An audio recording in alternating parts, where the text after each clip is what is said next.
Have you ever felt so overwhelmed or stressed out that you were sure you couldn't make it through the next hour, let alone the next day, week, or month? I felt like that most of the time during the last decade of caring for Lance. Nobody could carry my burdens for me, but thankfully, I had many cheerleaders in my life who walked alongside me, cheering me on, supporting me, encouraging me, motivating me, and simply letting me know that I wasn't alone. And I have many cheerleaders in my life now as I move forward. Jenna was and is one of my many cheerleaders. And Jenna, you and I have talked about this a lot during the past year. Such an important part of life and something that we have had a lot of conversations about. So, this is something that I always love talking about because it's so near and dear to my heart and something that has been important for me over the years, not just to have cheerleaders, but also to be one. So, a fun episode for me to record. Yeah. And when we first started talking about this, the word cheerleader instantly made me think of the cheerleaders with pom poms. And that's not what we're talking about, but it is a good way to think about how to be a cheerleader. I think so. I think to me, it gives the image of someone who believes in what they're cheering for. So I think about something like a football game and a team that's very far behind. There's, maybe not doing as well. The cheerleader's job essentially is to continue to believe in them even when they're behind or struggling or having a hard time, or maybe they're not believing in themselves. And so that's an important part of that process to me. One of the things that I've always said is my job as a blank, whatever that is, fill in the space, as maybe it was a personal trainer, as a mom, as a spouse, as a good friend, as a sister. My job is to believe in you when you don't believe in yourself. And I, when my kids have been involved in different sports, I tend to be a screaming maniac. So I like to take on that role in a very personal way, as well as just in a generalized way, even with strangers. So Sometimes that screaming maniac is not what we need, though. And you and I have talked about that before, Jenna, that sometimes just sitting with someone or just walking alongside them quietly is being a cheerleader as well. And that was oftentimes what helped me the most, was somebody that I knew was just there supporting me in the way that I needed to be supported. that's an interesting point, because one of the things that I have struggled with over the years, and we've talked about this in previous episodes, is blind optimism. I tended toward that because I don't like when things are bad. I don't like negativity. I don't like seeing people be hurt or struggling. It produces just a tremendous amount of anxiety in me. And so that's something I've had to face in my own life and deal with, being uncomfortable and being okay with being uncomfortable, especially when it helps serve someone else. So that's not natural for me to be quiet and just sit with someone in their struggle or their grief or their hardship. I've had to learn that knowing you has helped me along in that process tremendously. So thank you for helping to teach me how to do that and tap into that part of myself. And obviously, you found that there were times when that was more helpful. How how did that like manifest itself in your life? Like, how did you know when that's what you needed and to be able to communicate that? Or how did you walk through that? Because that's not super obvious that you need one or the other. And yet I think you were able to communicate that to me pretty well. Or I think maybe I would defend people, that you would say, this person said or did this thing, and I would say, like, not defending, but I always try and give like an opposite perspective. Maybe they were just trying to be positive, and you would say, that's not what I need right now. Oh, oh, gotcha. Right. That blind optimism, I got that a lot, or the toxic positivity. And that is not cheerleading. That is, I felt like that was always a way to just brush me off, to silence me, to say, I don't really want to hear this. If you look on the bright side, then everything will be okay. And that is not true. That was not the life that I lived. It was a very challenging life. So I think that what really helped me was I sort of surrounded myself with people who just knew how to be that way so that I didn't have to tell them. But there were people in my life who, you know, were not always in tune with that. And I would have to say something. And I know I offended people by saying that, but I had to do that. It was self preservation for me. I think that's an important point too, just being honest and straightforward with people. And, I guess if you do offend someone, then maybe that's not where they should be in your life. Maybe that's not the position they should hold in your life. And if someone, if I as a friend am trying to support you in the best way possible, and you communicate to me, hey, can we just sit here and be quiet? Or can you just listen and not try to fix any of my problems? That would help. Then if I'm really interested in supporting you, I'm going to listen to that. Whether it hurts or not, that's not the point. I'm here to support you. So I think that's important that you were able to learn how to be honest about that. I think that's just how I am. I just kind of, I've always just said what's on my mind. I didn't always do it in the kindest way when I was caring for Lance, and that wasn't on purpose. It was just because I was so tired of always having to look out for everyone else when I was just so exhausted. But I did still communicate it. For me, being a cheerleader in the situation that I was in then and now, during grief and loss, is it just means allowing someone to process whatever they are going through at that time and just supporting and encouraging them in the way that they need. And it's not enabling them. That's not what I'm saying. And it's not allowing them to stay stuck. When you truly care about someone, you want to be there for them in the way that they need, but you also want to make sure that they are moving forward. And there have been times when I've been stuck in my grief and people have come alongside and said, maybe we need to move forward a little bit in whatever way they did. So that's really important too. Good points. Not just being there to encourage and someone in their maybe progress or achievement, but also being there to encourage and someone's lack of progress and to maybe prod them on to being what they're capable of being.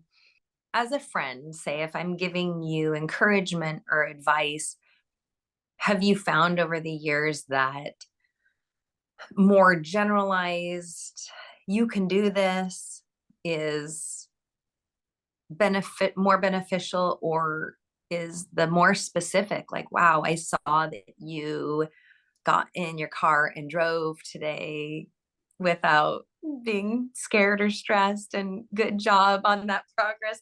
Is the more generalized or more specific helpful, or does it kind of depend on the day? I think it just depends on the day, it depends on the situation. And a lot of times, a generalized statement can sound more like a brush off. So the more specific things like what you just said about driving, I mean, just acknowledging, recognizing that you see where the person's at, what they've come through, and that they're moving forward. I think that that's really important. But sometimes it is just a generalized statement, and that's okay as long as it's not meant to make the person stop talking about whatever they're talking about. I guess I'd never thought of like an overly generalized encouragement as sounding or coming off as if you're trying to silence the person. That's never because I've never thought about that, but I suppose that that could feel that way, especially if you're trying to express some very challenging things you're going through and someone says, "You're doing great." That might not feel, that might not come off as well as you think it's going to. Um, that's good to know though. And I've always tried to see very specific things to say, "Oh, I see you've grown in this area." And I've always tried to watch for things that maybe the individual doesn't see themselves, because I think we miss a lot of things in ourselves as we grow and progress and move forward. We don't always see our own progress because we're focused on a specific goal. And maybe that progress is manifesting itself in other areas of our life. So I think if we have a friend or a family member or just a supportive person in our life that can see the things that we're missing, kind of see our blind spots and bring those to our attention, that's like maybe one of the most powerful things that we can have in our life, because that's like someone seeing you on a completely different level. So hopefully you've had some of that. I've had a lot of that over the years, and that's been really great. It's been very helpful, especially as I move forward. When I was caring for Lance, those encouragements were nice, those specific statements, but I lived in such a fog then. I think the most important thing for me was just realizing that people saw, well, that they saw me and that they saw that I was struggling and what I was going through. And That's a good point. Just having someone be able to see that what we're going through is challenging is huge. And that's not even necessarily an encouragement per se. Like you're not saying, "Oh, good job." You're just saying, "Oh my gosh, that is really hard. I'm sorry you had to go through that." That's an encouragement because it means that someone saw that what you did was a hard thing and you overcame it. Like by that very statement, you're saying, like, "Oh, you're overcoming hard things." And, I think we can be encouraging by reminding people, not just not just encouraging them moving forward, but reminding them of where they've been. So there's always the opportunity to say, "Hey, you know, you started here and look at how far you've come. Look at what challenges and obstacles you've overcome." Just reminding people, because sometimes when we're in the midst of our struggle, we forget. I don't know if you did, but I have, like, "Oh yeah, that was really hard."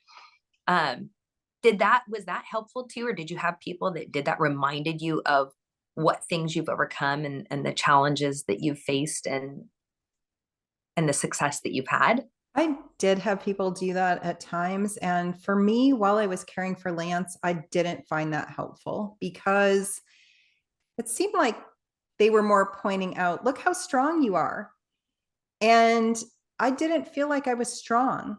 I felt like I had to do this. I felt like there was no other choice. And by them saying, you're so strong doing this, it made me feel like they didn't see how hard the struggle truly was, because I did these things out of necessity, not because I was strong. It was because there was nobody else to do them. If I didn't take care of all the things that needed to be taken care of, then Lance wouldn't be okay. And that's what I needed people to recognize in that situation. So saying that I was strong, or saying, look at all the things that I had been through, that I had made it through, because I felt like I was barely hanging on. Wow. That that sounds a lot like something that I've thought before, which I guess I never really related it to your situation. So that's really interesting. I have had people tell me in the past, "You're so strong. That's cool that you were able to overcome that." And I always felt like I didn't overcome it because I'm strong. I overcame it because I put in the effort, because I chose to. I made the choice to. It wasn't easier for me because I'm stronger, right? It was just as hard for me as it would be for you. I just made the choice to do it. And that's not always maybe as well received by the commenter as one might hope. Well, I do find it encouraging now, but I'm not in that incredibly stressful situation anymore where I feel like I have no other choice but to go on. I can rest now. I couldn't rest then. I didn't have that opportunity. I didn't have that choice. But I did make the choice every day to fight, to do the things that I needed to do. So I think something that I've learned over the years is to say, I'm proud of you, or wow, I see what you did there and that was incredible. Good job. Um, I think that makes more sense. And it's been much better received. As I said, I'm so proud of you.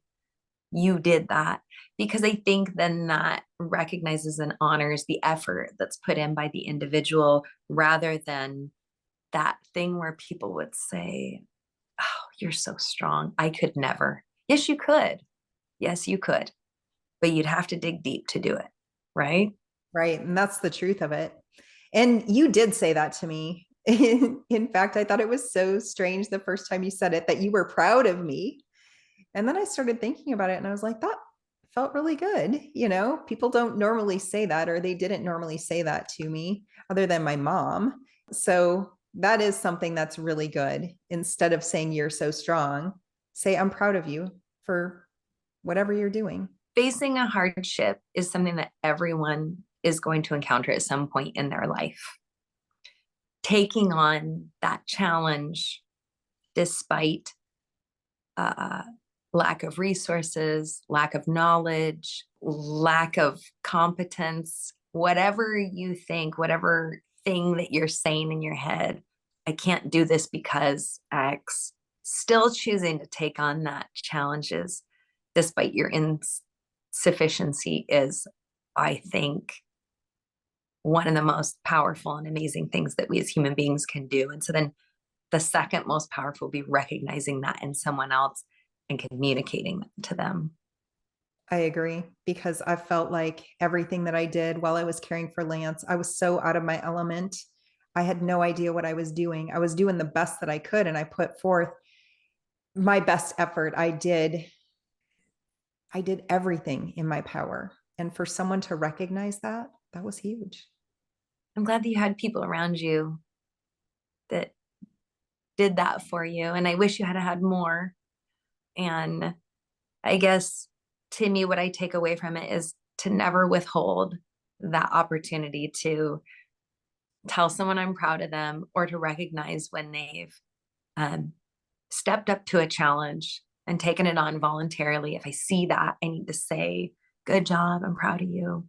Wow, that was awesome. And Yeah, that's what we all need. it is. Yep. And I'm very thankful for all of my cheerleaders. Thank you for being one of my cheerleaders, Jenna. I appreciate you so much while I cared for Lance and as I move forward in my life. Well, thanks for joining me, Jenna, and I will see you next time. Okay, bye.